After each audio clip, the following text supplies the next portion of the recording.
Well, that was a little hiccup that we weren't expecting. Um,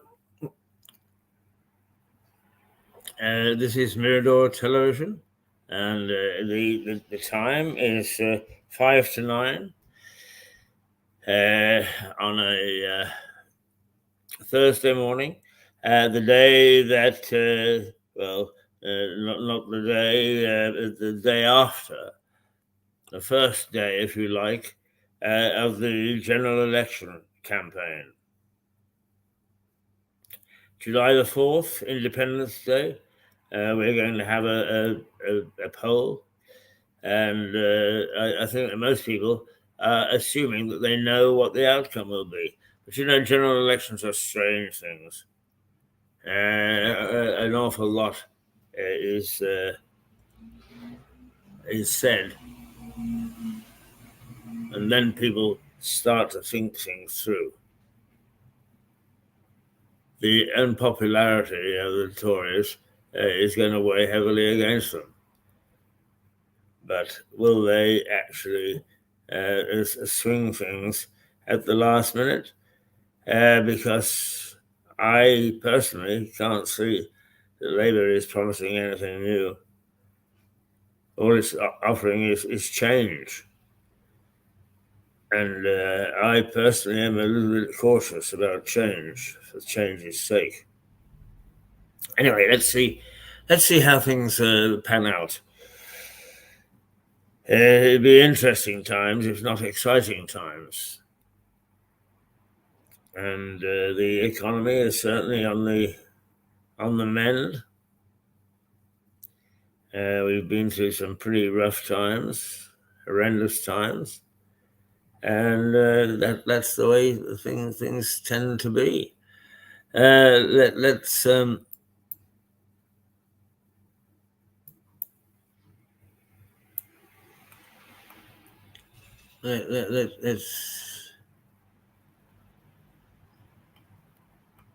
see what we can find.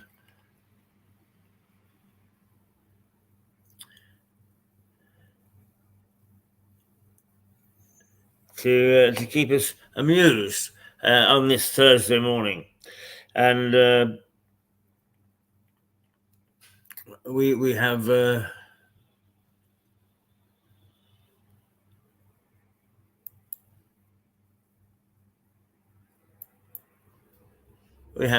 plenty going on.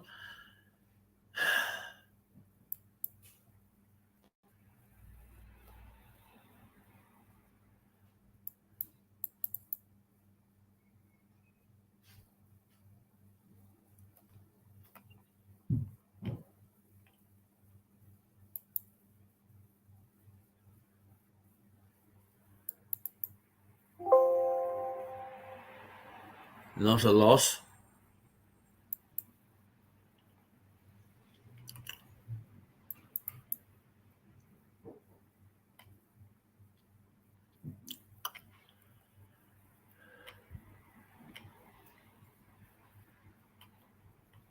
Not a lot at all.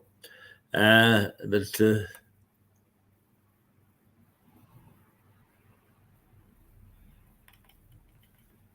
no, I think I'm going to chat to you for a little while. I'm going to chat to you, because in many ways we have an interesting man in charge. I have always claimed that Sunak is a smoke and mirrors man, because when he was Chancellor of the Exchequer, he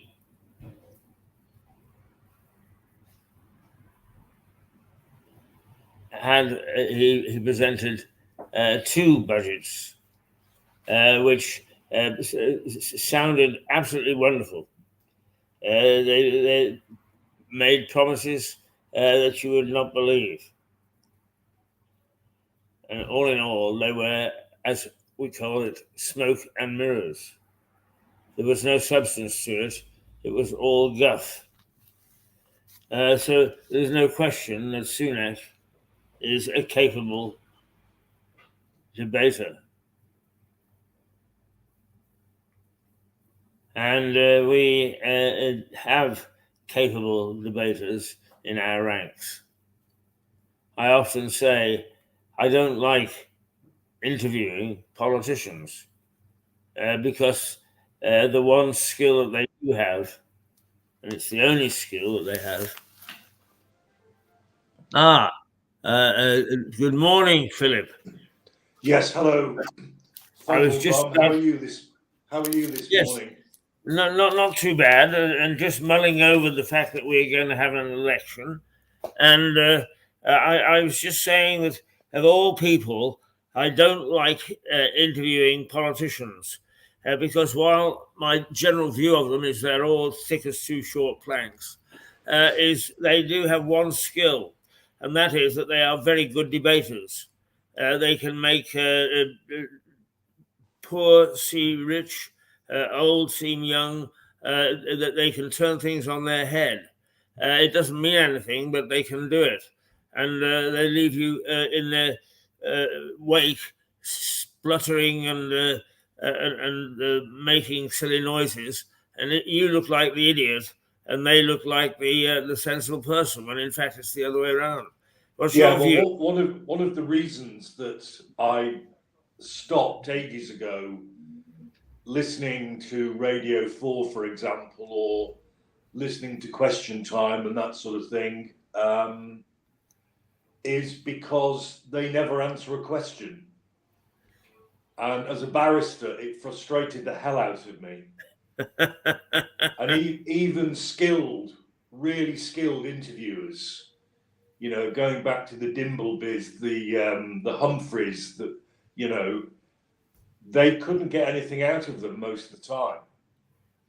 When you said that they had one thing they were good at, I thought you were going to say mendacity and misleading. So you caught me unawares then. Well, I mean, you're absolutely right. That they are all those things as well. But I mean, in a funny sort of way, I admire the fact that they're able to work speech, because I have a lot of time and admiration for the English language, and to be able to use it that way is a real skill. But it doesn't do much for understanding and as you say, mendacity is king. Yes, well,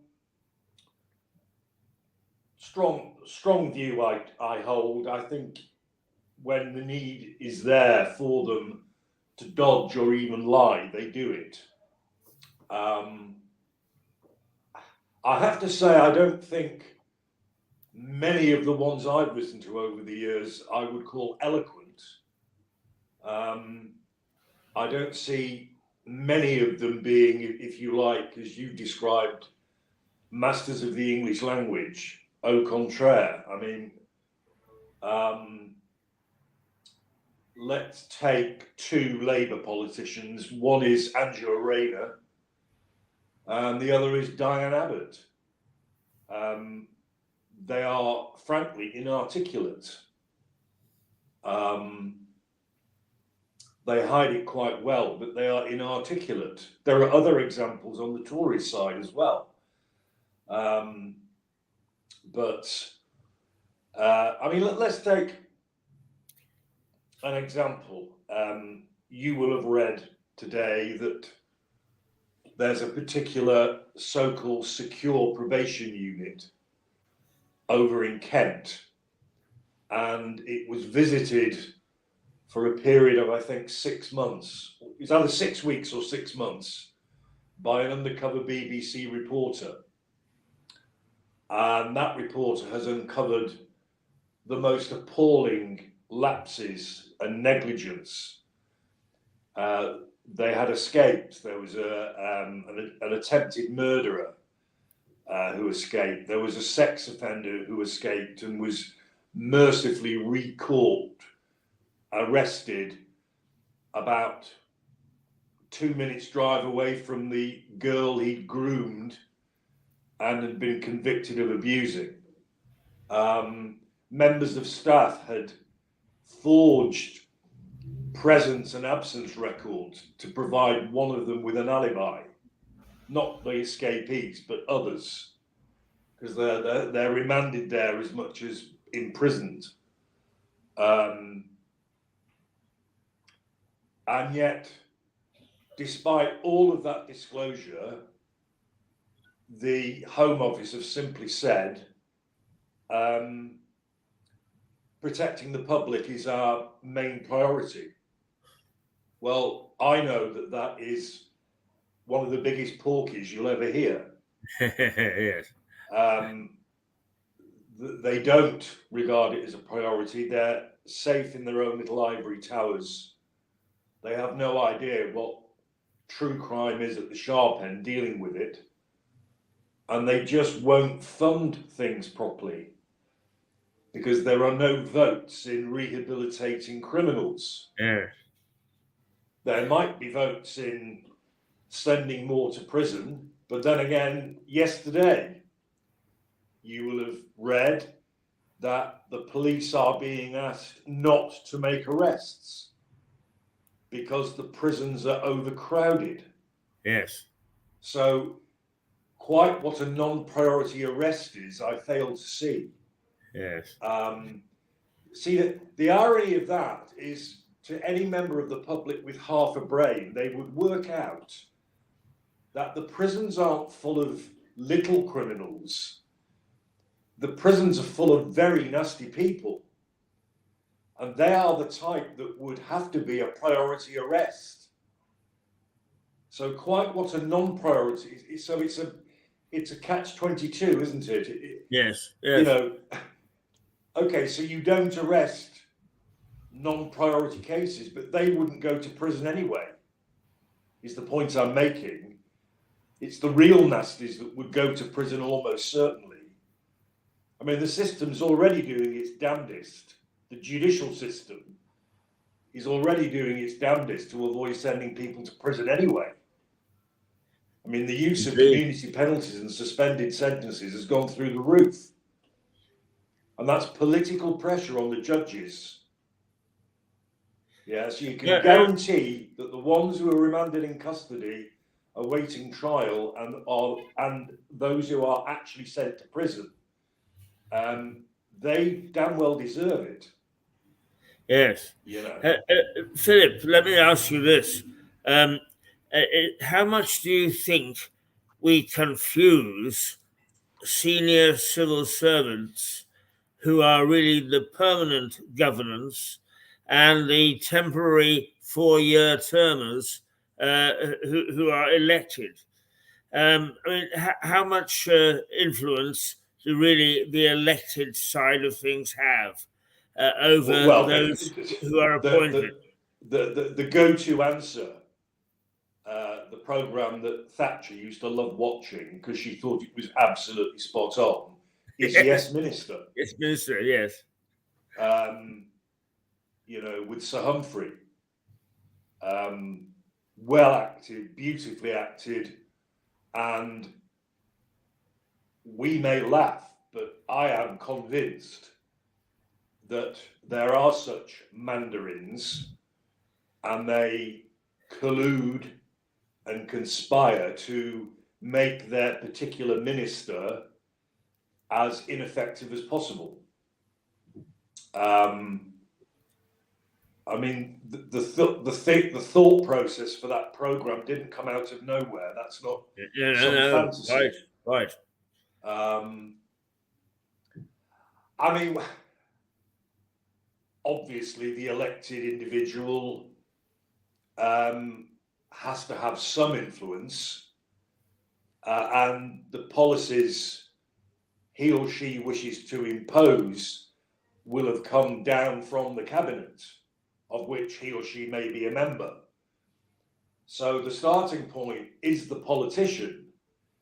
it's then, as that program displayed beautifully, it's then when the Mandarins either approve, which is unlikely, or just put the brakes on and just do their level best to delay, divert, or even have that particular policy abandoned.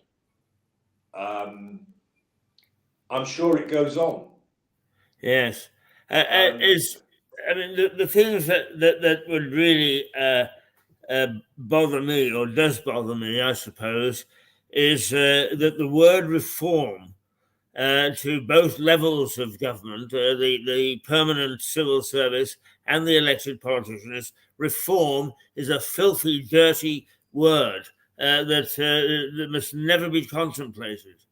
And it is painfully obvious that our system of governance needs reform.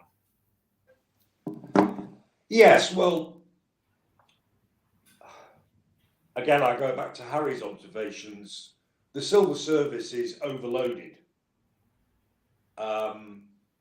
It always has been, frankly. It's nothing new. It's, jobs for life, jobs for the boys, extraordinary salaries for people who are out of touch. They still go to their club and they're waited on by butlers and so on and so on. That's not the real world, is it, Keith? It's their world. It's their world, our little ivory tower. But they need culling and they need to be paid less. But it isn't going to happen. Which government is actually going to do that? This is where your question comes back. Yeah, whichever government gets into power, let's say it's going to be Labour, because that's highly likely. Now, you would think, as supposed socialists, although again, Harry would disagree that there's any right or left wingers in our political system at all. You would think that the first thing they would want to do would be to cull the fat cats, particularly within government, and give, in a sense, themselves, as the government, the 4-year or second-term government, the power that they should have. But they wouldn't do it. There's no way they'll attack that monolith. It's a monolith. It's so embedded, it's institutionalized, monolithic, repel all borders, and yet there's infighting, of course, as that program again illustrated. If one particular Mandarin doesn't like what the other Mandarin's minister wants to do, then he or she, well, it's usually a he, sadly, will interfere and do his best to ruin it. So, so it may be a boys' club, but there's internecine inevitably, because they are the real power behind the throne. To answer your question, that's my view. No, I think you're absolutely right, and I think that anything that one lot does that is disliked by another is that the collars are put on them. You hear once in a while, we have heard over the years, haven't we, that the Defence Ministry want the money that's given to the National Health, or, so they are departments within our government that are at loggerheads with each other, usually for money. That isn't the minister, in my opinion, that is driving that disagreement. It'll be the Mandarins. It'll be the Mandarins, and they'll be protecting their own backs. There was a few episodes of Yes, Prime Minister when the word reform and cuts were mentioned, ironically. And Sir Humphrey nearly had a stroke when the word cuts was mentioned. But you can imagine it, because all they're thinking of really is themselves and their gravy train. Yes, indeed. And you and I can go on it till we're blue or red in the face, but Yeah. we ain't gonna change much, Keith. Can I give you a small example that with some chagrin demonstrates how the mandarins work. About 10 years ago now, I suppose, a little less, Jeremy Hunt was the Minister of Media, Culture and Sport. Right. And he displayed something of a sensible politician. And he said, we've got to have, I've been across the United States and various other places, and I've seen small-scale radio and television in operation. And he said that we're really going to have this based on the American model. And so they started an inquiry and legislation and so on and so forth. And they were well along. And people such as myself and colleagues got quite excited. It looked as if there was going to be sea change. He was then bumped up, I think, to Foreign Secretary or something of the sort. The moment that he left the department, the civil servants moved in, altered the legislation. So essentially, what they really did was they put it back to where it was when it started. So this whole process, it was destroyed by the civil servants, and what would have been common sense. What they did was to keep a semblance of it's all right. We followed, what we're supposed to be doing. Is that they actually put in legislation which was so useless that they withdrew it about 2 years ago because it wasn't working. We could all have told them it wouldn't have worked. Yeah, but you see, that is a classic example of how cunning they are. So what they do is, the minute the minister is switched, they then take their chance to fill that vacuum as mandarins. They don't scrap it straight away. They encourage the setting up, the laying down of, as you say, obviously useless legislation, because they know that eventually it will have to go. So it's a Pyrrhic victory for the minister, but a great victory for the mandarins. They get what they want. Yeah.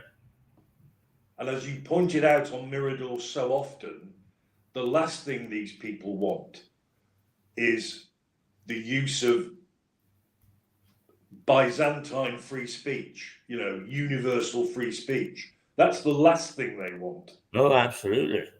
I mean, the vested interest. I mean, I'm going to give I'm going to give a very unpolitical example. But when my father-in-law was alive, before he sadly lost his marbles and kept falling over and eventually was put in a home because of the dementia, he lived in a really smart flat in the centre of Arundel. On a long lease. The freehold was held by what's called the Angmering estate. So not the Norfolk estate, the Angmering estate.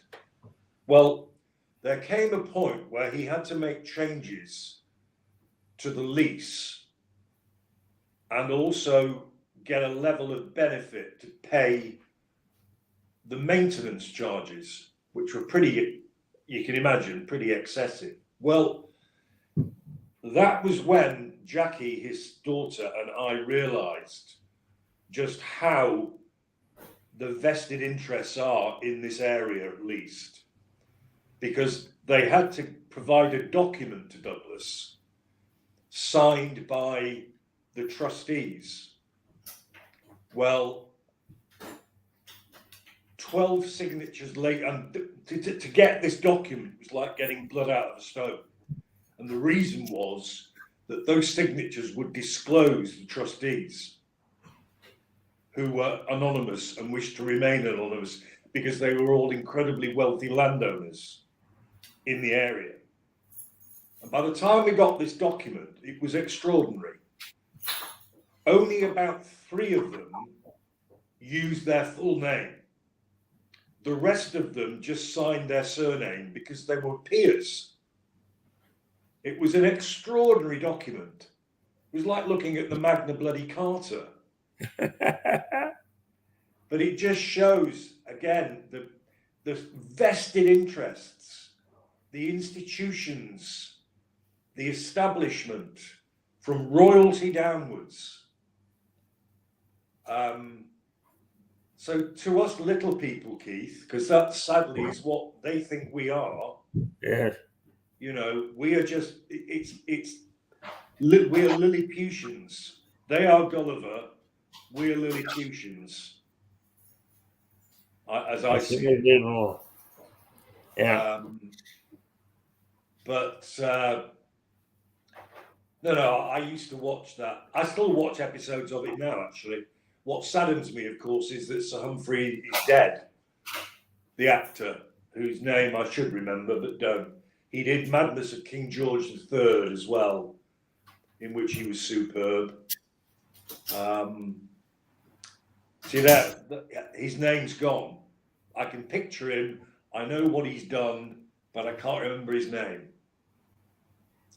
And of course, the minister, then the prime minister, is it Edgington? Paul Edgington? Yes. He's gone. So the only main character that's left is Bernard, the chap who played Sir Humphrey's aide. Yes. Who was always, because that was the comedy of it. He was actually always on the side of the minister. Yes. And Sir Humphrey hated that. Do you know what happened? Do you know what happened to that actor? I don't. He became the police sergeant in Heartbeat. Oh, he did. Heartbeat. Now you're talking. Yeah. Again, I used to love Heartbeat because it was so period. It was brilliant. I watch it every evening. Yes. It's been replayed, and I watch it every evening. And I've always enjoyed the police sergeant and then eventually the publican because he stemmed from a character in Yes, Minister. Yeah. You reminded me of that now. That's exactly where he went. Yes. Yeah, the minister was Paul Edgington, and Sir Humphrey was, oh, bugger. Yes, I forget who Sir Humphrey was, but it was an absolutely ideal character for it. Well, do you remember the long soliloquies that were intended to completely bamboozle the minister? And they would go on for minutes.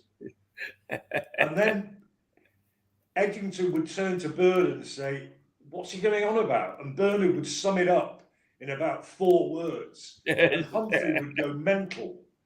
Because what Bernard had done was just simplify it for the minister, which is exactly what Sir Humphrey did not want to happen. Happen. Just priceless. Well, So, what do you think is what are going to be the opening shots in the election campaign? Or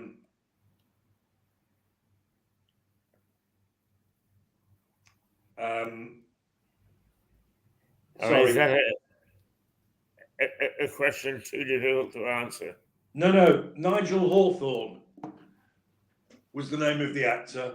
Nigel Hawthorne. Well, Sunak's already opened up with the economy, hasn't he? Inflation coming down, energy coming down. All that the others have said is it's a time for change. So I don't know what Labour can say. You know, it'll be the usual handbag of barking mad, unaffordable policies. Yeah. As I said, maybe I said it yesterday. The only one I would agree with is do away with the rail franchises. That's the one I'd like to see them do. But given that I don't use the trains hardly anymore, and it will take at least 5 years if they do what they say they're going to do to do this, then it becomes meaningless to me. So it's an academic question. But the Tories can only... It's the same every time, isn't it? The bedrock of their appeal to the electorate is the economy. And the opposition know that. And whenever there is a blip in the economy, they go for it. They go for the Tories by the throat on the economy. And then there's the other sacred cow, which is the NHS. Yeah. Now, you talk about reform. Yeah. The people I know who work in the NHS, and I know various people, they will all say the same thing. It needs stripping down to the bare bones and reorganising. It's just not fit for purpose. And all this money they say is going into it, let's assume it's true, probably isn't, but let's assume it's true, it's just wasted. It wasted it, absolutely. You might as well just pour it down the drain. Yeah. And the amount of money they're paying agency nurses and the bonuses that the managers are getting for doing sweet Fanny Adams, other than cock things up, I mean, it's absolute can of worms. Absolute can of worms. Yes. Stroke victims waiting 36 hours on a trolley in a corridor. What happened to Liza? She was on a bloody trolley in a corridor. Yes, exactly. And the paramedics were duty bound to stay with her when they could have been out in an ambulance again, saving somebody else's life. Yeah. And that's a real life story that Liza told. Yes, that's right. That was her own genuine experience. And she was full of praise for those who cared for her. But, the fact that she didn't even want to go to that hospital just shows its reputation. I mean, I remember going there to visit the wife of a very good friend of mine who was in there for an extremely complicated back operation. The place is unbelievable. It's stuck on the side of a hill. Access to it is more difficult than you can imagine. It's got departments everywhere. There's a bridge across the road. Finding the ward where Jackie was on, that's not my Jackie, that's another Jackie, was difficult because it's just such a complicated building. It's like a maze. You can just get lost in it. And yeah, I mean, no A&E place is pleasant. Even, Chichester St Richards is pretty unpleasant. But the reputation at the Royal Sussex is dire. Absolutely dire. So, and they said to her, didn't they? Sorry, we're going to have to take you there. That's where we've been told to take you. Yes. And the rest is as Liza described. The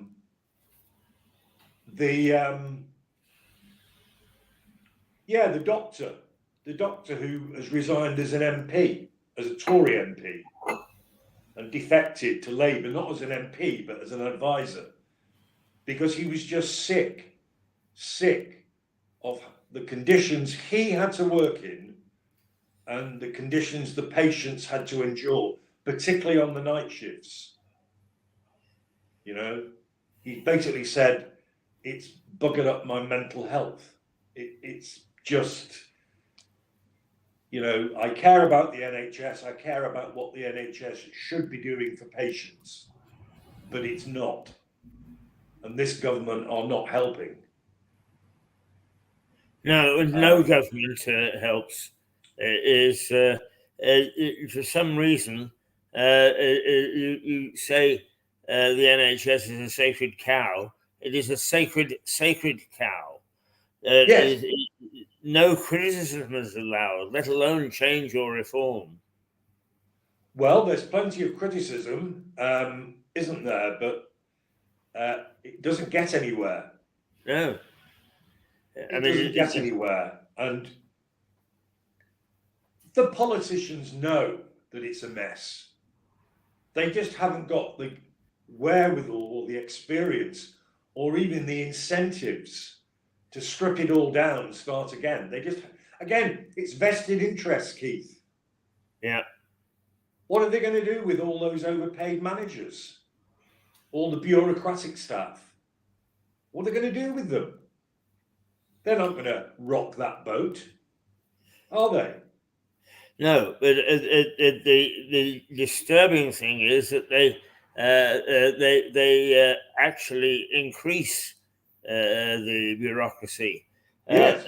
I mean, my own surgery is just laughable now, absolutely laughable.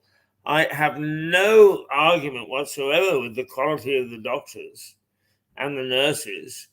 In fact, after this program, I'm going to go and have some blood taken, and they will be very efficient, and they will be very, very pleasant, and so on. But if I miss this appointment, it'll be another 6 months before I get another one. What time is your appointment? 11:50. 11:50. 50. 15, 15. 10 to 12, yeah. And how Now, long will it... I mean, I must say that I always say to people, please, can I have an appointment from noon onwards? Because it means I can get away from my commitment to television in the morning, which is absolutely, as you know, is sacrosanct to me. Absolutely, if I don't have to, I don't interfere with television, because the notion, I say the notion, because as you pointed out, it's not true really, is that freedom of speech is very important.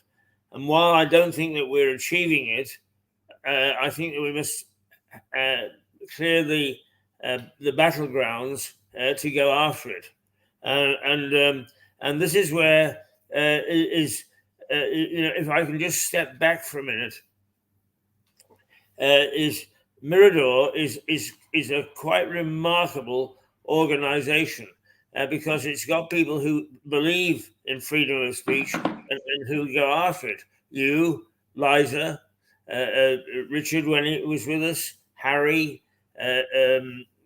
Mark Maybe, Melissa Conti, we all have like minds and work like crazy towards a Shangri-La.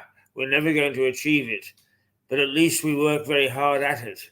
and I'm grateful for Yeah, that. I mean, where I beg to differ, and it's not because of the situation, but Barton was always quite circumspect. His nature is circumspect. There was a lot he wouldn't say. If you think back and compare the two of us, he and me, he was often pulling me up. I mean, I've thought an awful lot about that program, given that we're completely out of touch now.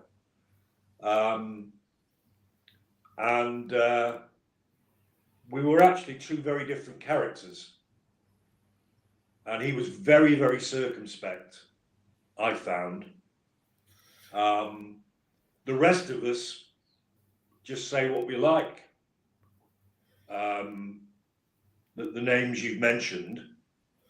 I mean, Harry and Melissa are the worst because they're in a different country, so they're safe.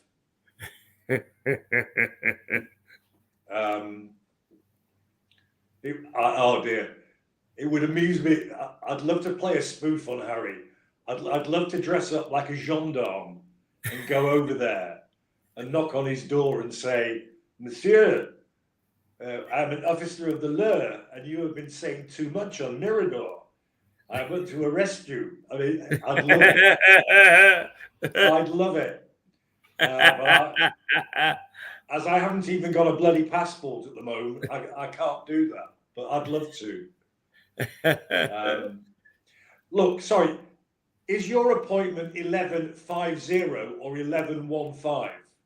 No, it is 11:50. Right, I thought you said. Yes. Right, so 10 to noon, 10 to midday. Yes, yes. And I have to say that I once told you rather the naughty story about the lawyer, my lawyer friend in Canada, who was cross-examining in a rape case, and he questioned an RCMP officer who claimed to be the pubic hair man. And he asked him a question about a seminal fluid, and the policeman said, "Oh no, sir, I'm the pubic hair man, and the seminal fluid man comes next." And and I must say that my visit to the doctor was a bit like that. I said, I have had cataracts moved, and I've got a little bit of a flashing. And the answer from the doctor, who is a very, very nice lady indeed, in fact, rather a cutie, and her answer was, you'd be better to go to an optician. And then I mentioned something else. You would be better to go to the chemist. It was everything that I raised is somebody else would look after, and I found that rather disturbing compared to what that doctor's surgery used to be. Well, it's called passing the buck. They would look at you. Sorry, it's called passing the buck. Yes. And I wonder whether, in fact, the NHS has got to the point where the practitioners are afraid to make decisions and sort of tell things as they are, because now they can be held culpable. Well, a lot of GP surgeries are now their own franchise. And they have partners and trustees. Certainly the Arundel surgery does. The GP who looked after me virtually all the time I've lived in Arundel is now retired. I know the name of the lady who's meant to be my new doctor. I haven't yet had the need, touch wood, to make an appointment with her. But I'm told it's really quite difficult. You can get an appointment with the physiotherapist. Well, no, they now call the physiotherapist a skeletal-muscular specialist. Why? On the website for my surgery, that's what he's called. He's the most modest of men. He's a great guy, but he's a muscular specialist. No, why use one word when three will do? I mean, it's just bonkers. Yes, absolutely. And you can get an appointment with the practice nurse, the senior practitioner nurse, who can do many things a doctor can do. So where I think I agree with you, I can't agree with you completely, purely because I've never seen the new doctor.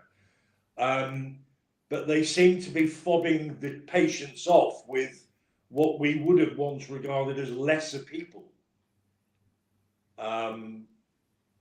But there we are. Yesterday, when you were at home and Susie was there, you sent me that code for StreamYard. Yes. Well, the reason I asked it for it, and sadly it hasn't worked, is this is my wife's old iPad, which works perfectly. The problem is it's iOS level. In other words, the level and the quality of its software is insufficient to run StreamYard. Because what I was trying to do was I was trying to set it up on here, and then I would have given you this, because we don't really use it anymore. So you had a working iPad. Yes. But unfortunately, it just won't take StreamYard. No, it's iPads seem to have many, many levels. And unless you are at the very top level, apps like StreamYard won't work on it. Yeah, it's called the iOS. I've no idea what that stands for. No, nor me. And you get a regular update, or should get a regular update, about twice a year. And you can set it to do it automatically and install it for you from Microsoft or whatever it is itself. No, Apple, not Apple. And but certain machines, you've got to keep them updated. You've got to keep them modern. Because like with Jackie's old iPad here, which isn't actually that old, bizarrely, but it won't upgrade to what StreamYard requires. Yes. No, my iPad it won't. It's similar. There it is, and it will perform certain functions, but it gets to a level and it stops. Nothing can persuade it to carry on. And actually, Philip, I think that if you've got a few minutes, I wouldn't mind talking to you about that as well, because it seems to me that we are overly complicating an awful lot of computer stuff. I mean, not least of which is now, at one time, all you did was you had one password, and it was 4 numbers. Now you have to go to things that vindicate it or whatever, and the 3 passwords and 4 of this and 5 of that, and by the time that you've finished, is you've forgotten why you set out to do something on the damn computer in the first place. Yeah, well, the 4-digit thing is actually a passcode. It's 4 numbers, as you say. Now, on my iPad and on Jackie's old one, there are passcodes. Passwords are different. Passwords are, as you know, are for bank accounts, for insurance apps, for you name it, even StreamYard. That's a password. And they are complicated because they demand uppercase letters, lowercase letters, numbers, special characters. Now, they're the ones that are the real bugger, I find, because you forget the special character. It could be a colon, it could be an exclamation mark, it could be anything like that. But I've been done so many times because I've forgotten the special character and I've had to reset the bloody password. Yes, yes. Because the problem is, as you have found, and I have found as well, I found it with my bank only 2 weeks ago, if you forget the damn password and they tell you you've got to reset it, you can only reset it if you remember the first one. So you just Yes, go round in a circle. And if you get it wrong too many times on a bank account, like 3 times, they bloody lock you out. oh, yes, that's right. And they do that with email accounts. You had that with Hotmail. Yeah. They lock you out. So, as John Prideaux, and you know, next week ask him this, because I think he would say, again, it's vested interests. You know, they want people to buy their devices. They want people to increase security. You know, that's where the money is. So the computers, as well as the security, are getting more and more complicated, more and more Byzantine. I mean, when I used my old PC before, when I was still in practice, it was the most simple machine I could find. And it was too bloody complicated for me. Yeah, yeah. And I had to get security, AVG, that do very good PC security. Well, I wish I'd never bothered because it stopped me doing anything. Yeah, yeah, yeah. I couldn't get stuff on Google. I couldn't get stuff on, look, you know, everything was vetted and secured and, you know, explicit material. Everything was barred. You couldn't even access a photograph on the BBC. Yes. That might show a topless woman. I mean, it was just utterly ridiculous. Yes. So it was a release keep going. I'm about to let Mr. John Henty into the studio. Oh, excellent. Yes, so Keith's off to let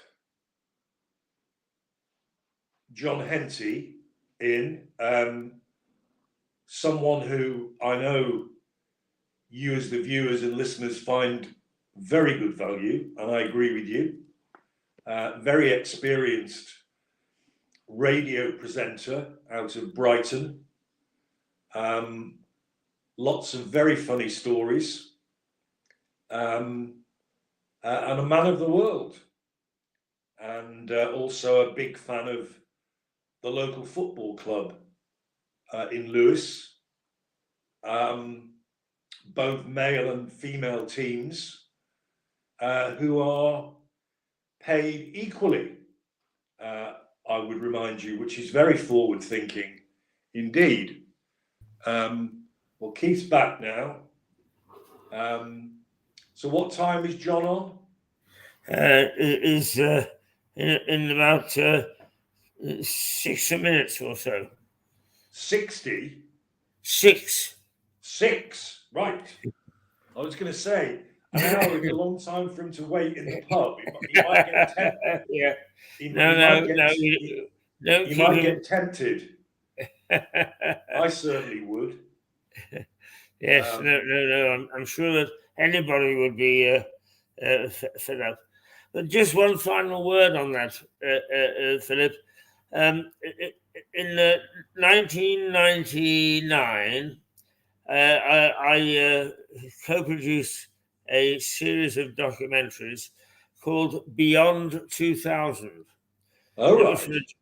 a Japanese television network, and it was speculating what was going to advance in the new century. And I remember that we interviewed somebody from a company called Direct Line, which was revolutionary because Yeah, they were taking insurance, I think it was, by phone and so on, and yeah. nobody else was doing it. And I said to the chap, um, uh, what is the secret of this? And he said, simplicity. People just want to be able to go to a one-stop shop and do their business and go away without any complications. And everybody seems to have forgotten that. In Well, the 25 years since the turn of the century, everybody's forgotten it. uh, I insured everything here, car, house, you name it, with Direct Line for years, and they were bloody good, and they were very competitive, and they were very contactable. That's all changed now. Their Uh, prices went through the roof, and like with all these companies, I mean, for what it's worth, I currently insure with Churchill, which are the most competitive I can find. But you try ringing them up. You know, you are. It's like ringing the bank. You've said this before so many times, and you're right. The idea of speaking to somebody is obsolete. It's all online. Now, the Churchill Insurance website is Byzantine. They have what they call the virtual assistant, which is a bot. It's a GPT bot, as John Prideaux has described to us on the Wednesdays. And you tap in a simple question and it gives you a level of answer. But anything specific, it can't cope with. yeah. So you end up ringing them up. And this happened to me the other day. So, first of all, you get through to an automated voice. That asks you to say or tap in your policy number, your date of birth, etc. Right. You then get a repeat message, crap classical music or not classical music, and you wait forever. And then we'll be with you shortly. Your call means a lot to us. Yeah, sure it does. So eventually you get an answer, as I did the other day. And the lady said, "What's your policy number?" I said, "Well, I've just said that to the bot." "Oh, no. I need to take you through some more security questions. I need your full name, your policy number, your date of birth, and the first line of your address and your postcode." Right, so that's all finished. And my simple question was this. My wife, who no longer drives, is the named driver. I'm the main driver of the car. She's the named driver. And we don't see any point in her remaining a named driver because it's meaningless, because she won't drive the car because it's an automatic. This rather describes my marriage, really. I buy an automatic because her leg, not her fault, her left leg is increasingly disabled because of her MS. So she stopped being able to change gear properly on the manual. And that combined with my left knee being buggered, it seemed a good idea to find an automatic, which we did.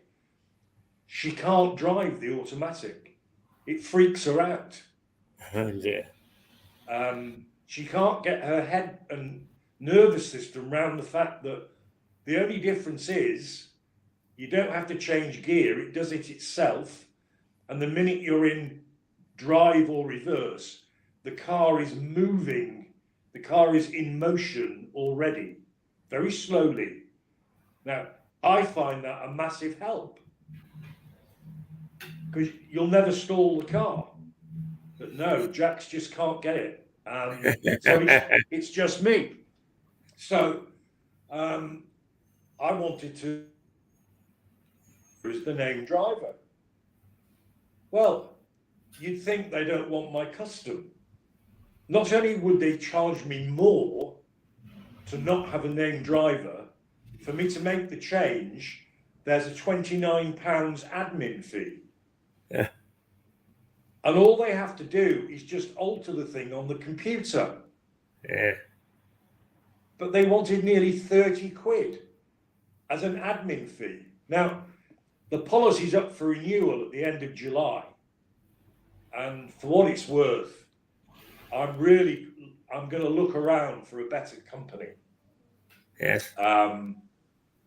But no, it's just Byzantine, Keith. Yeah. Byzantine.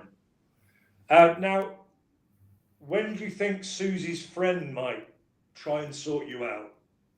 The moment he gets back, she's going to bring him over. She's a very useful engine, that Susie, isn't she? Oh, very, very, very useful indeed. Yeah. Right, well, I'm going to bid you and John farewell. Okay, and this will bring John in. I need a comfort break anyway. And then I'll return and listen to what Mr. Henty has to say. Right. Okie doke. Thank you, Bye-bye. Philip. Very useful session. Good morning, John. Good morning. Come and sit down.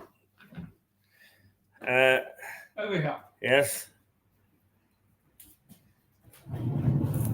Good gracious. All these props. Don't we need them? Yes. Dear, oh dear. Well. Right. Good morning. Here is plenty of Henty. Yes, you can say that again. Don't bother. That's Yes. Somewhere there. So. There we go. Oh, look at that. Look at that. My own little label. It's useful, actually, just in case you forget who you are. Oh, wait a minute. Oh, yes, that's it. I knew. As I left the house this morning, I thought, who am I? I come up here and I find out, you see. Yes. And then when you look again, you'll forget. I become completely anonymous again, just another lone figure wandering through the lifetime of Twittons and alleyways and Lewis. And by the way, prompts me to say this. I've got to be fairly brief today. I'm sure that'll delight everyone, especially Brian there in South Ruislip. The point is, you see, that we do have this little function this afternoon across the waters there in Brighton. And we've got this little entertainment for people, which I can tell you about in a moment. But it means that I need to be there rather earlier, just to make sure that things happen and interfere with everything, of course, as I do.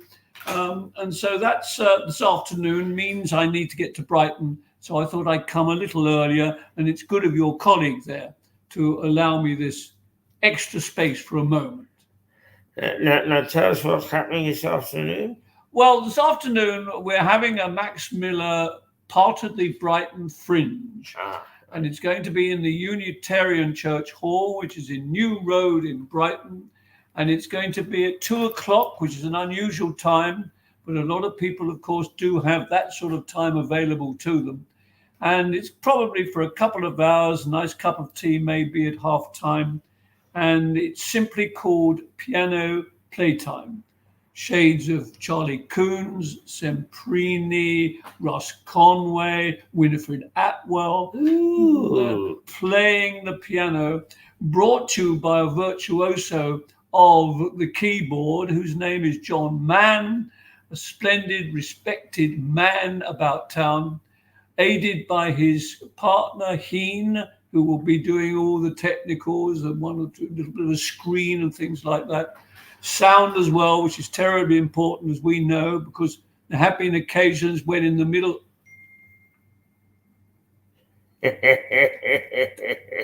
Vanished, you see, that's it. And it worried you, didn't it? You thought, oh no, it's this set, I don't like this modern thing, you know. What's this? What's it say here? Mute.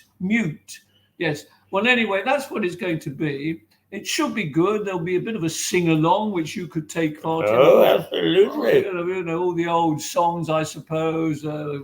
Pack up your troubles. And, yes, roll out the barrel. Roll out the barrel, no doubt we'll be doing that. We'll get Declan to join in. He frequently rolls out the barrel. And get all that going on outside. Last week, of course, we had the Brighton rubbish disposal people. Oh, that's right, yes. They were a good bunch, weren't they? Were. Yes, they came Absolutely. in. Yeah, they both wanted a glass of water, so we sorted that out. Being a pub, of course, we don't start operating until at least midday, I believe, here. That's probably correct, at the Black Horse. That's right. Black Horse in Lewes. Easy bus ride into Lewes, but don't go down into the town, just get off. I think it's called the Black Horse. Of course, it's the bus actually says Black Horse Pub. Oh, it does. Can't go wrong. No. If you're coming in the other direction, of course, from Tunbridge Wells, you've just gone across the road, actually very close, just before the lovely church. And it still says Black Horse Pub. Does it really? Yeah. It's reassuring. I just rather nice in a way when you get these days. They even say Waitrose now. Waitrose is a location now. So I know I don't know where it is. I've never been there, but there we are. But anyway, I was coming up here on my way here. So grateful for the the weather must have been awful yesterday for you coming in. Awful. It was a bit. Very unpleasant indeed, and it, I mean, it depresses everything and everybody. So to suddenly see this burst of apparent sunshine has to be good news today. And there was a man working on my way up from my little home. And you know what he was doing? This will interest you. He was mending a flint wall. And in this town, that is absolutely crucial, because there are, wherever you go, the town wall itself, of course, has been there several hundred years, you can probably tell me. And they're in a fair old state, some of them, you know, because of the inclement weather and because of pressures, landslips and the whole thing. So he was working away and I had to sort of squeeze past. It was quite a narrow alleyway. And I thought, oh, hello, I said, and he had a bearded man with glasses. So I thought he was a bearded man with glasses. So I thought, well, I can relate to that person. and he's clearly a craftsperson. So I said, oh, hello. I said, you've got a job on there. He said, oh, yeah, I've got a job on there. I said that. No, he said, I've been here. I'm sort of digging out the wall where there's older bricks at the back there. And I said, how long have you been doing this? He said, 30, 40 years. Yeah, there's a job for you. Absolutely. It's going to be tough too. And with all the weather we get too, I mean, can you imagine trying to mend a flint wall in pouring rain? Not to be recommended. A lovely, lovely man who would have been an ideal guest here, but he was a bit busy, so I thought I'd better not drag him away from his... Yeah, exactly. So what I did do is I said, oh, well, I'm John, who are you? And he said, I'm Simon. So greetings to Simon, and if you want your flint wall fixed, then he's your man. Of course, the big job he had was here at the castle, because there was quite a dilapidation. Yes. Wasn't there? It was collapsed. Serious into people's gardens. Yes. Things like that. That's a mega job. And I just look at those walls, as one does, rather like looking at old chairs and, so many old artifacts. And I think, what stories those walls could tell. God. Oh, yes. Dear.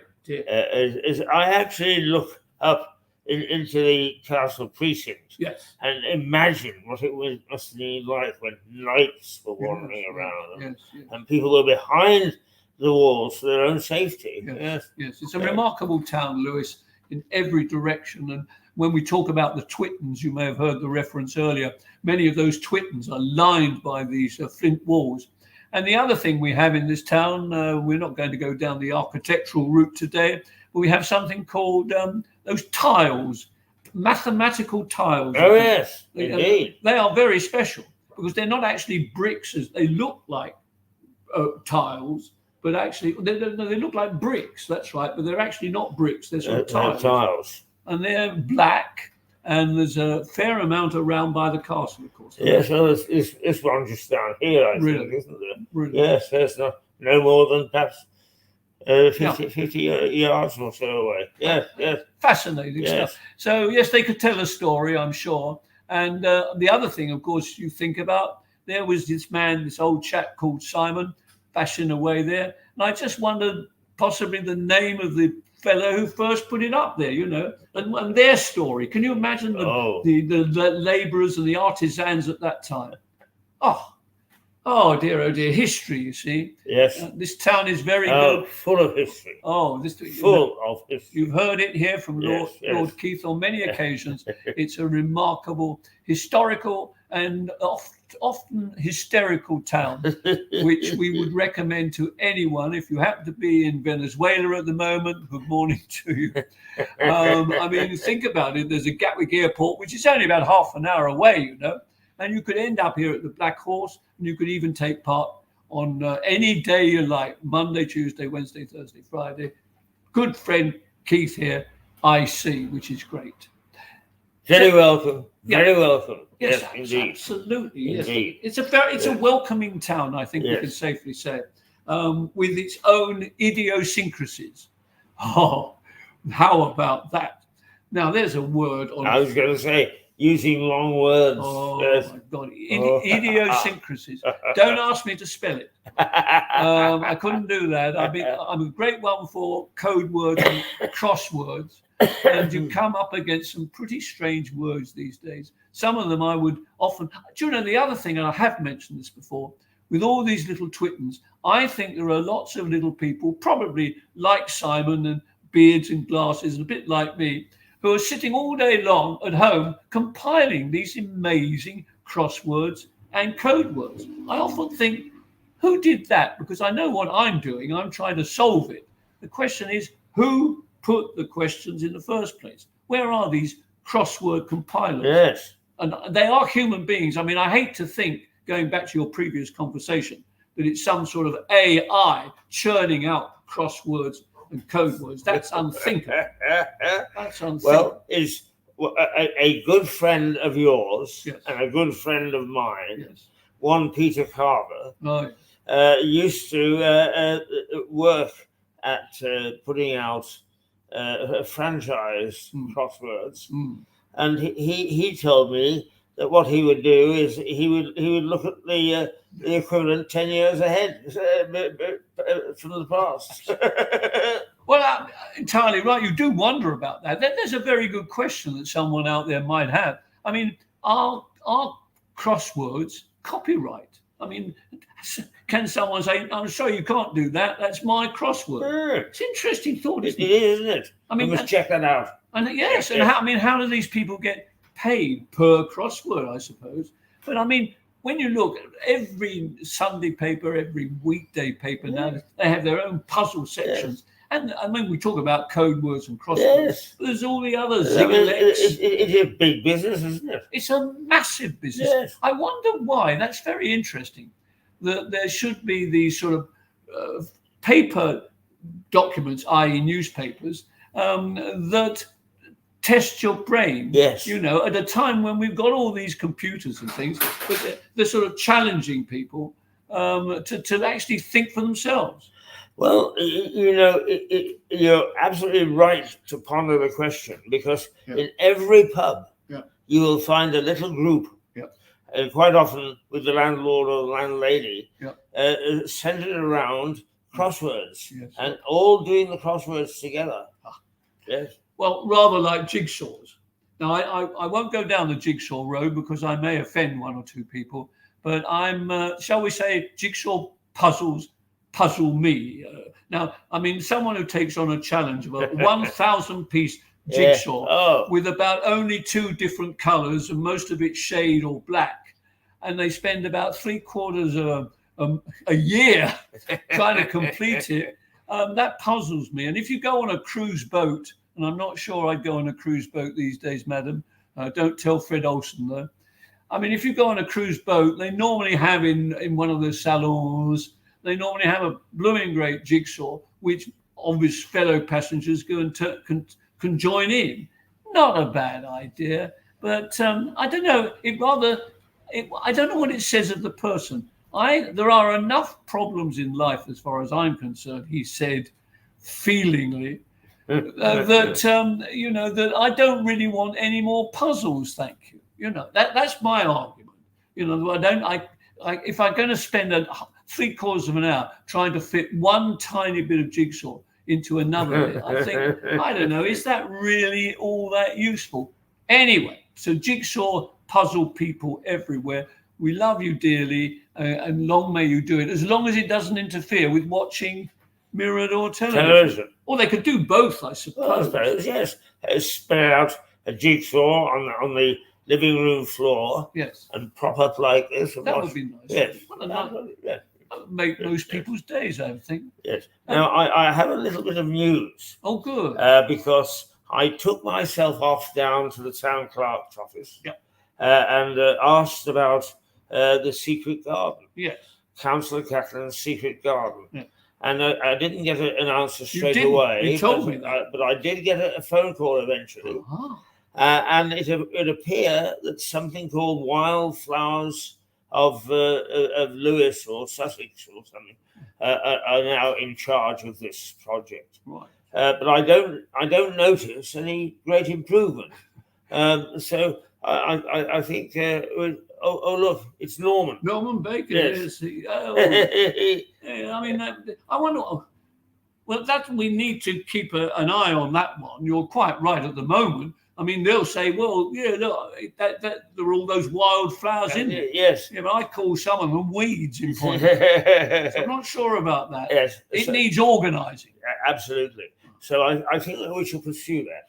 But the first thing is to find the wildflower organisation, and sort of say, oi, are you doing anything or aren't you? Are they local?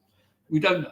Well, they've got the word Sussex in them. So, but it should be local, really. Yes, it should. I mean, there are local gardeners that both you and I know. Exactly, yes. I think it would be nice if they had that job. We saw Norman, I should mention, a former cabinet minister, of course, former Liberal Dem member of Parliament here for Lewis, and a jolly good one. A very good one, yes. Can't get political now with this July the 4th business.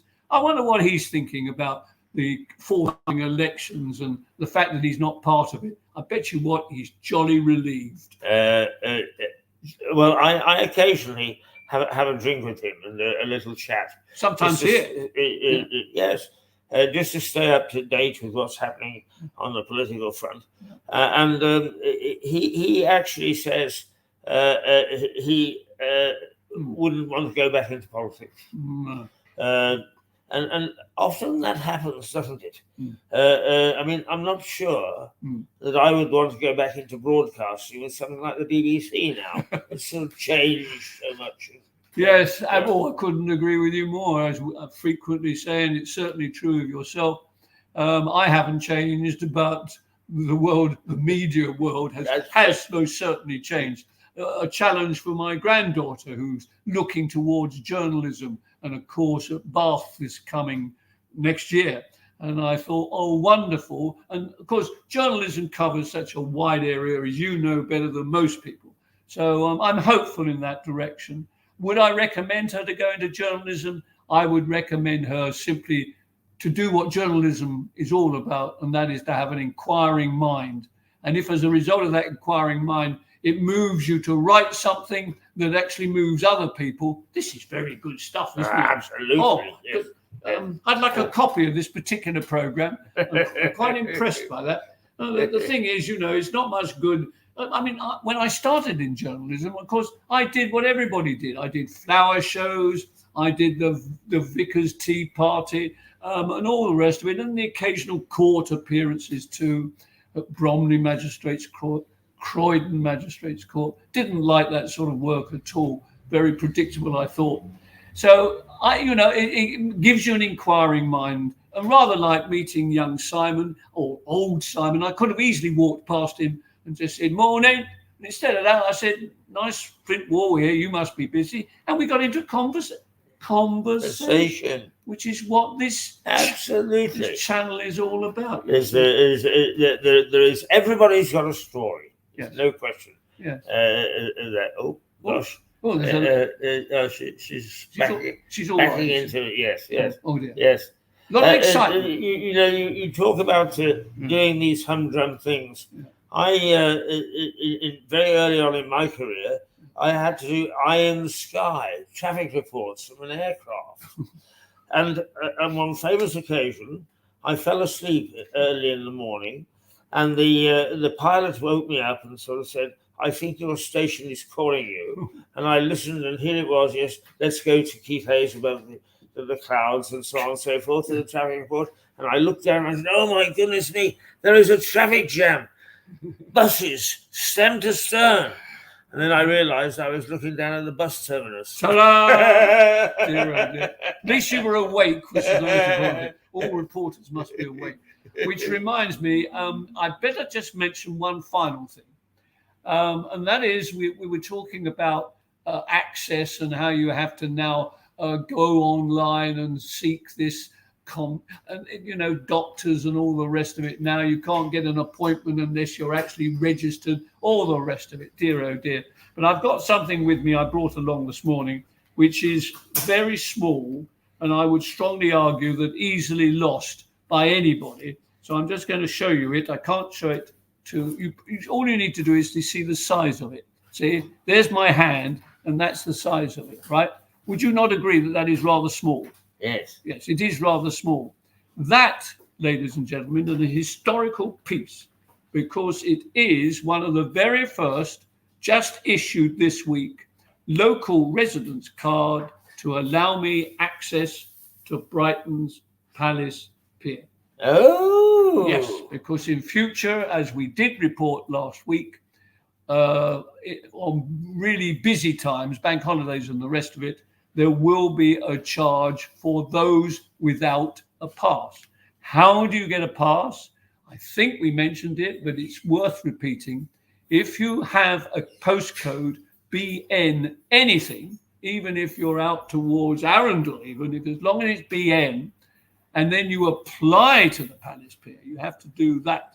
And you can do that online, or I think there are other ways of doing that.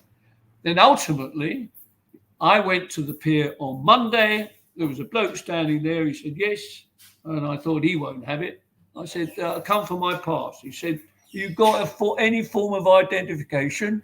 So I said, yes, I have. Here it is. It's my bus pass. I'm very old. Oh, yeah, you are old. He said, yeah. He said, oh, you are old, dear, oh, dear. He said, well, here you are. And he gave me this. And I said, blimey, that's impressive, isn't it? I said, what? I don't, oh, and this is important.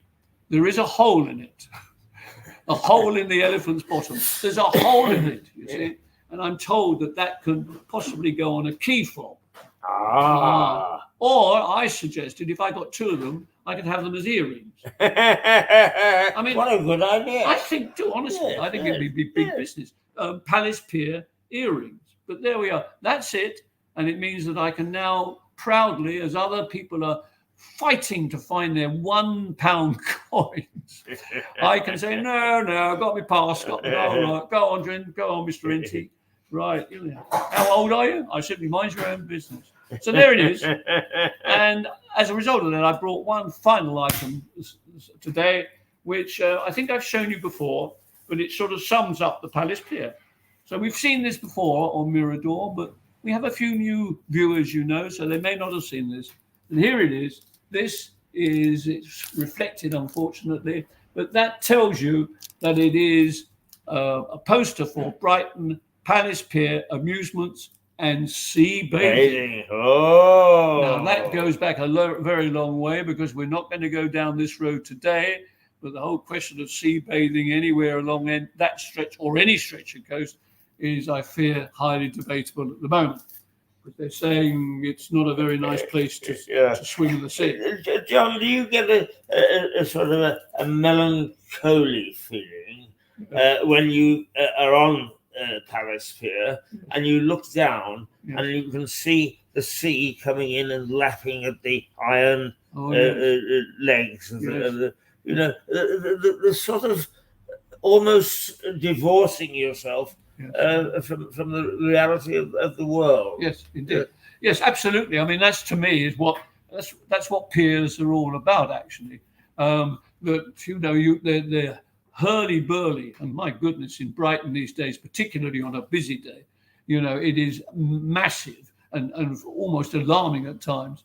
Yet walk on the pier with the breezes, and there are deck chairs there, by the way. You can have a jolly good sit on the Palace Pier. I hope they don't charge for deck chairs. They shouldn't do. There are loads of deck chairs. And yes, you can then, of course, in Eastbourne, another pier that I love very dearly, and there is a thing called the Camera Obscura, which is right at the top of the pier. And you go into this darkened room, and there is a drum similar to this table here, I should have said. And at certain times, they open a hole in the roof, and an image of the whole panorama off the pier appears on this vast drum in colour. It's fascinating. Wow, I've never seen that. It's called a Camera Obscura. And that's in Eastbourne? It's in Eastbourne. The only trouble is, for yourself and for others less mobile, it's a very long climb to the top. And probably as a result of that, it's not obviously well frequented, and it may not even be open. So be wary about that. But it's called a Camera Obscura, and it's very unusual and unique, and it's in Eastbourne. And you can see people walking about on the promenade. You can see vehicles on a circular. It's like a big circular television screen, and it's live. It's actually as it happened. Right. Yes. Another reason to go on the pier. Absolutely. If you needed one, because the Palace Pier, as we know, I was looking to bring here today, but I couldn't find it. I got the last variety show program on that Palace Pier, and I think I'll leave on the note when I tell you that the star performer on that occasion, with others, was Sandy Powell. Oh, gosh. Sandy Powell was there with his lovely wife, Kay. And he also was backed by, wait for it, Elsie and Doris Waters on the same show. And Fane and Evans, two fellows who used to sing at the piano, back to pianos again.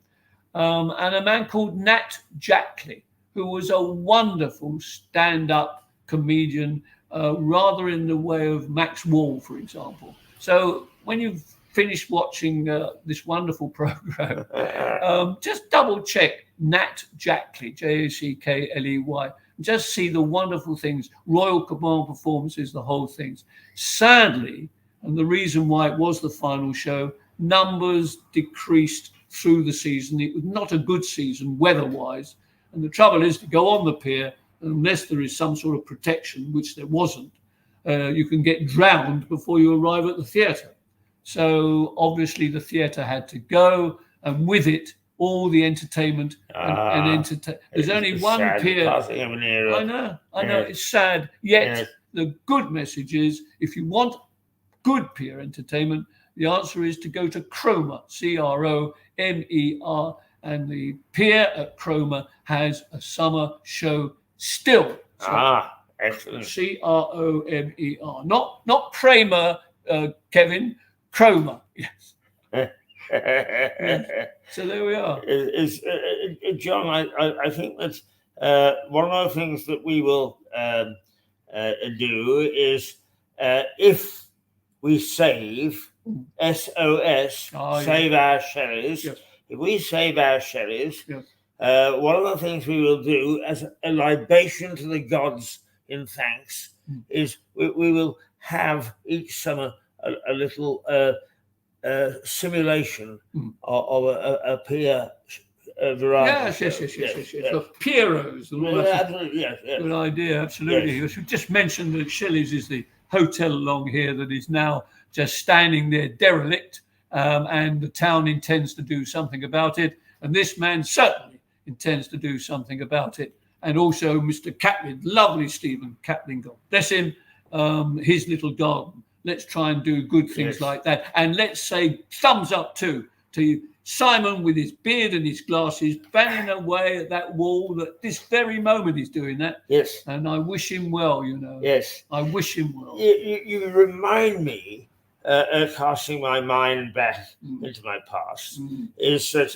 in Vancouver, there is a natural park of 1,000 acres, right, jutting out into the bay. And it also has a flint wall around. And they had a man who did the flint wall. And he would go around and over a period of years, he would do the whole circuit. And then he'd have to start again. Well, you need to. Yes. You need to. It always puzzles me why people buy these vast buildings on the seafront, say at Eastbourne, all brilliant white. I mean, that is year round, really. You could never, ever say, well, that's done. Now let's move on. You've got the next year, it's all over again. And that's a lot of money too. Oh, yes. Well, that's it, Keith. Well, it's nice for sentiment. Now, you have nothing else tucked away in your little... No, I'm afraid today that was it. I'm obviously running around a bit because I've got these other responsibilities. Yes. Now, what time does the Max Miller thing start? 2 o'clock. 2 o'clock. 2 o'clock, and 1 or 2 tickets could still be available. So why not come along? Look out for me. I got my Max Miller badge on as well, so you'll see me there. And I'll give you a warm welcome. And the famous password will be, of course, it has to be, it's going to be Mirador. So anyone who comes up and says Mirador, I'll show them the door. Not this way, madam. Yes. No. And it's in the pavilion grounds? No, it's in the Unitarian Church. Right. Yes. Unitarian Church, which is in New Road. Right. Is that in the lanes? It's next door almost to the Theatre Royal. Right. In New Road, Brighton. Right. So you can't miss it. And also, of course, you can go into the pavilion grounds and have a nice cup of tea and a rock cake beforehand. Right, yes. Which is what I hope. No, it's a lovely, lovely day out. Yes, it really is. Well done, John, and the Max Miller Appreciation Society. Yes. MMAC, www.maxwiller.org, and look up Homer and look up Nat Jackley. Yes, you know, I thought about this over the weeks that we've been doing this together. What would we do without Max Miller? Yes, absolutely. Well, it is a very good question, and I hope we never find out. No. That's the whole purpose of the Max Miller Society, as I've said far too frequently. It is to perpetuate and keep that memory alive. And if you say why, I'll simply point you to modern day stand-up comedy, and I said, there's your answer. Max Miller was a genuine stand-up comedian, and his material may have been a little bit dodgy, but not like the stuff that we're subjected to week in and week out. I think Max Miller was just rude. I don't think that he was naughty. No, he wasn't indeed. I mean, there are those who would love to suggest that he was and that he told certain jokes which he never did. But in the main, we protect his rights there to everything that he did. And most of the jokes that he told were his own jokes. So they were sort of almost back to copyright again. You know, that was a Max Miller joke. That's it. Thank you, chaps. Thank you, John. Thank you. Oh, good luck, Keith. Keep it going, old chap. Well, is SOS. We really have got to save that hotel. Save our Shelleys and Mirador. come up and say Mirador. Mirador. Mirador. Open the door. Mirador. There we go. There we go. Ooh, it's 10:30. It is 10:30, and we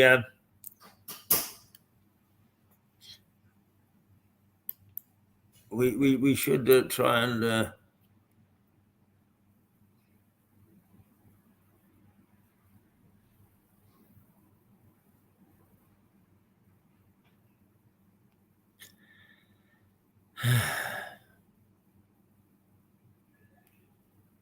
I think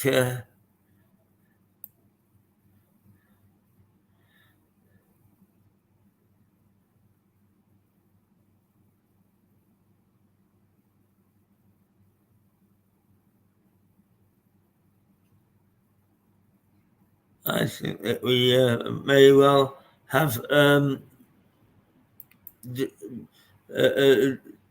taken it as far as we can today. It is now 10:30, and we need to wrap up.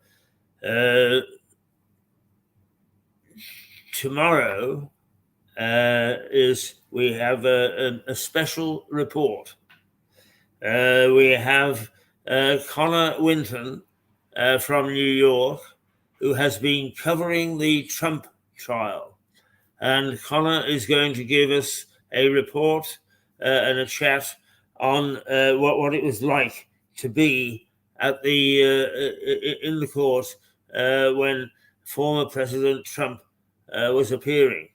And particularly bearing in mind is he may well become President Trump all over again. So it's interesting stuff from Connor Winton in New York tomorrow on Mirador. So do check in. It'll be towards the end of the program. But we always have a rollicking fun on Friday. So do join us. Do join us and let us celebrate whatever there is to celebrate today and tomorrow, and then there will be a bank holiday on Monday, so we will not be broadcasting on Monday. But what we are going to do is we're going to ask our correspondents to perform on Tuesday. And they will perform on Tuesday, and so you won't miss a damn thing, while still being able to take the holiday on Monday. So let us let us.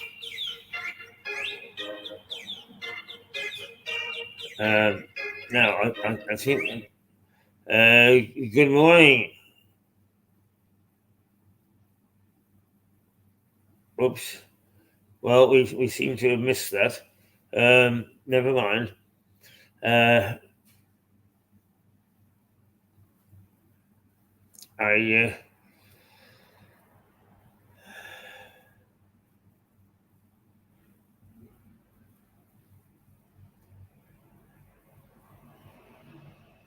Never mind.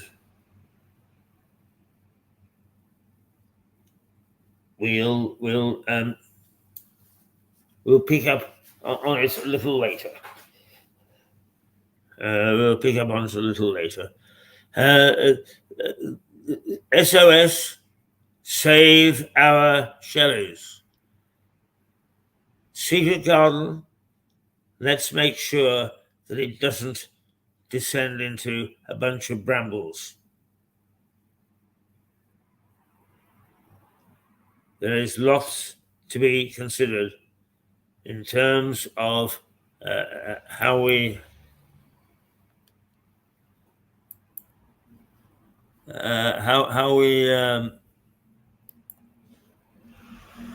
handle some of the traditional things that we have in Lewis. Things that perhaps wouldn't be thought about today. But we at Mirador think about them all the time, because to us they are precious, and to you they should also be precious. So let's celebrate the joy of some of the wonderful things that we've got. The wonderful things that we've got. Okay. Oh, let me remind you that we've got a quiz on June the 9th here in the Black Horse at 8 o'clock, Sunday. £2, great fun. Really worthwhile spending your £2 and enjoying a Sunday night out. Instead of putting your head down and falling asleep in front of the telly, come up to the Black Horse.